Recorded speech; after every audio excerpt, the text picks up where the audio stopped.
السلام علیکم۔ اسلام پر امام حسن عسکری کا احسان عظیم واقعہ۔ قحط۔ امام علیہ السلام قید خانے ہی میں تھے کہ سامرا میں جو 2-3 سال سے قحط پڑا ہوا تھا، لوگوں کا حال یہ ہو گیا کہ مرنے کے قریب پہنچ گئے۔ بھوک اور پیاس کی شدت نے زندگی سے عاجز کر دیا۔ یہ حال دیکھ کر خلیفہ معتمد عباسی نے لوگوں کو حکم دیا کہ 3 دن تک باہر نکل کر نماز استسقاء پڑھیں۔ چنانچہ سب نے ایسا ہی کیا، مگر پانی نہ برسا۔ چوتھے روز بغداد کے نصارا کی جماعت صحرا میں آئی اور ان میں سے ایک راہب نے آسمان کی جانب اپنا ہاتھ بلند کیا۔ اس کا ہاتھ بلند ہونا تھا کہ بادل چھا گئے اور پانی برسنا شروع ہو گیا۔ اسی طرح اس راہب نے دوسرے دن بھی عمل کیا اور بدستور اس دن بھی باران رحمت کا نزول ہوا اور پانی برسا۔ بس یہ حالت دیکھ کر سب کو نہایت تعجب ہوا، یہاں تک کہ بعض جاہلوں کے دلوں میں شک پیدا ہو گیا، بلکہ بعض ان میں سے اسی وقت گمراہ ہو گئے۔ یہ واقعہ خلیفہ پر بہت شاق گزرا اور اس نے امام حسن عسکری کو طلب کر کے کہا کہ اے محمد اپنے جد کے کلمے گویوں کی خبر لو اور ان کو ہلاکت یعنی گمراہی سے بچاؤ۔ حضرت امام حسن عسکری نے فرمایا، اچھا راہبوں کو حکم دیا جائے کہ کل پھر وہ میدان میں آ کر دعائے باران کریں۔ انشاءاللہ تعالی میں لوگوں کے شکوک زائل کر دوں گا۔ پھر جب دوسرے دن وہ لوگ میدان میں طلب باران کے لیے جمع ہوئے تو اس راہب نے معمول کے مطابق آسمان کی طرف ہاتھ بلند کیا۔ ناگہاں آسمان پر ابر نمودار ہوا اور مے برسنے لگا، بارش ہونے لگی۔ بس یہ دیکھ کر امام حسن عسکری نے ایک شخص سے کہا کہ راہب کا ہاتھ پکڑ کر جو چیز راہب کے ہاتھ میں ملے فوراً لے لینا۔ اس شخص نے راہب کے ہاتھ میں ایک ہڈی دبی ہوئی پائی اور اس سے لے کر حضرت امام حسن عسکری علیہ السلام کی خدمت پہ پیش کی۔ انہوں نے راہب سے فرمایا کہ اب تو اپنا ہاتھ اٹھا کر بارش کر کے دکھا اور دعا کر۔ اس نے ہاتھ اٹھایا تو بجائے بارش ہونے کے بادل صاف ہو گیا اور دھوپ نکل آئی۔ بس لوگ کمال دیکھ کر متعجب ہوئے اور خلیفہ معتمد نے حضرت امام حسن عسکری سے پوچھا کہ اے محمد یہ کیا چیز ہے؟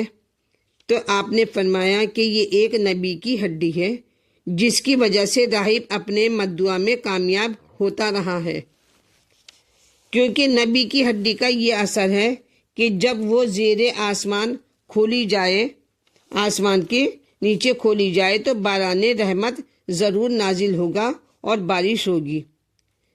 یہ سن کر لوگوں نے اس ہڈی کا امتحان لیا تو اس کی وہی تاثیر دیکھی جو حضرت امام حسن عسکری نے بیان کی تھی۔ اس واقعے سے لوگوں کے دلوں کے وہ شکوک زائل ہو گئے جو پہلے پیدا ہو گئے تھے۔ پھر امام حسن عسکری علیہ السلام نے اس ہڈی کو لے کر اپنی قیام گاہ پر جہاں وہ رہتے تھے تشریف لائے۔ پھر آپ نے اس ہڈی کو کپڑے میں لپیٹ کر دفن کر دیا۔ کتاب غرائب و عجائب میں اس واقعے کو صوفیوں کی کرامات کے سلسلے میں لکھا ہے۔ بعض کتابوں میں ہے کہ ہڈی کی گرفت کے بعد آپ نے نماز ادا کی اور دعا فرمائی، خداوند عالم نے اتنی بارش کی کہ جل تھل ہو گیا اور قحط جاتا رہا۔ یہ بھی مرقوم ہے کہ امام علیہ السلام نے قید سے نکلتے وقت اپنے ساتھیوں کی رہائی کا مطالبہ فرمایا تھا، جو منظور ہو گیا، اور وہ لوگ بھی راہب کی ہوا اکھاڑنے کے لیے ہمراہ تھے۔ ایک روایت میں ہے کہ جب آپ نے دعائیں کی بارش ہونے کی تو ابر آیا تو آپ نے فرمایا، امام حسن عسکری نے فرمایا کہ فلاں ملک کے لیے ہے، یہ جو ابر آیا ہے یہ اس ملک کے لیے ہے، اور وہ وہیں چلا گیا۔ اس طرح کئی بار ہوا، پھر وہاں برسا جہاں امام حسن عسکری نے بتایا تھا۔